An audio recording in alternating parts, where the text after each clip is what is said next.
This is Barnstable Today for Friday, December 19th. Welcome aboard. I'm Mark Mumford. Our focus today is the first snowstorm of the season. Thanks for joining us. I'm Kevin Friel. The forecasts vary quite a bit on just how much snow we'll get before all is said and done. However, the Barnstable DPW is preparing for the worst and hoping for the best. We got together with a very busy DPW director, Mark Ells, over at the Highway Department facility to get the details.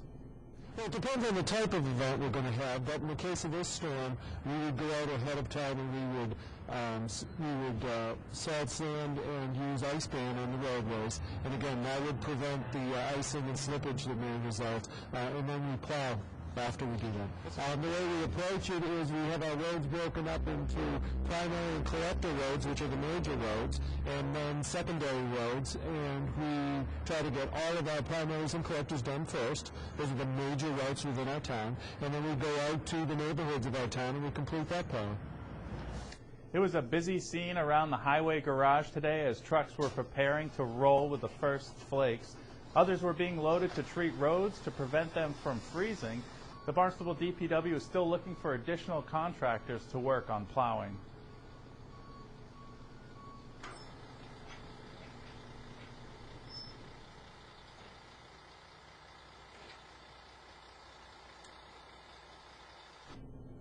Keep in mind, if you need specific contact information for the utility companies and other emergency agencies during the storm, you can access key phone numbers by watching the set of special slides airing in rotation right here on Channel 18. Meanwhile, the Cape and Islands chapter of the American Red Cross is also geared up for just about any contingency. Executive Director Glenn Beasley offers his perspective on dealing with challenging winter weather. We're here with Glenn Beasley, the Executive Director of the Cape and Islands chapter of the American Red Cross, and it is indeed getting to be that time of year when we have to think about extreme weather conditions and that sort of circumstance. And Glenn, American Red Cross, I'm sure, is geared up, and all the folks want to hear from you about information and advice on how to deal with these type of situations and the aftermath. Yes, thank you. Thanks for the opportunity, too.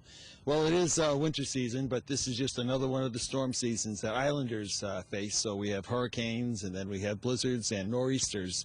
And it is very important. So the fact that it's a 24-hour awareness level here on Cape Cod and the islands, it's important just to refresh your plan. You know, make sure that you have your medications and your contact numbers, food, water, just enough storage to get you by a couple of days. Make sure you've got the right flashlights and all the safety equipment. Pay attention to what your emergency managers are telling you about where your shelters are and what conditions you should be careful about.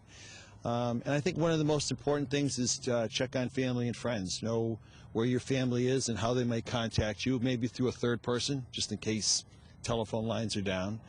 And check the neighborhood. You know, we have a lot of folks that are elderly citizens or folks that might need some help, so it'd be good to knock on their door and just see how they're doing and make sure that they know someone's caring for them. Now, as you say, you brought up the case of shelters, which we always hope we won't be needing, but that must be a difficult call, trying to figure out when to get shelters open, when not to get them open, and how can people be aware of how that situation is evolving? Well, on our islands, Barnstable County in particular, we're very lucky that we have a regional emergency management committee. That's where all the emergency managers, all the agencies, as a matter of fact, that are involved with response of any type of level, whether it be medical, all meet together once a month in their subcommittees. And they have formed a very tight group, and I think it follows the model best to describe it for your listeners is like mutual aid. Police and fire are very comfortable with that. They know how to take care of each other and back each other up. Well, they've applied that to the sheltering plan.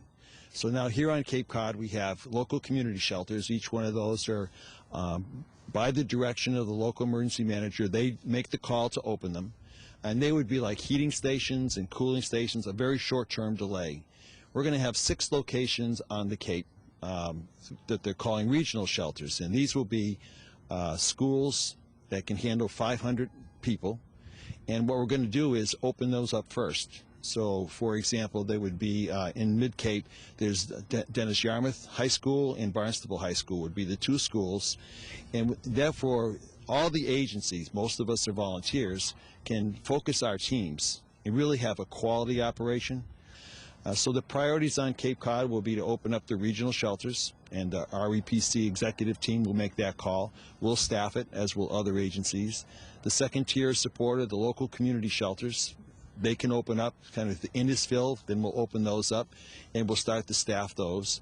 So I think we have a very good logistical plan.